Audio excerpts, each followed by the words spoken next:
सुटलेलं आहे बघा. हे तर झाड खाली पडण्याच्या एवढा हे झालेला आहे. हे पहा, हे पहा, हे बघा बघले.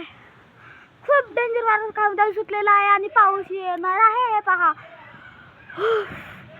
जरा जरा थेंब थेंब पाऊस येत आहे. हे बघा, डोळ्यात घाण जात आहे आणि व्हिडिओ काढणारी मी आहे. हाय, हे पहा किती वारा कावदाळ सुटलेला आहे. पाऊस येत आहे आता जरा जरा जरा जरा. हे पहा किती किती वारा कावदाळ सुटलेला आहे. गरजत पण आहे. आवाज ऐका. आता पाऊस येत आहे. हे बघा वीज कसली कडकली.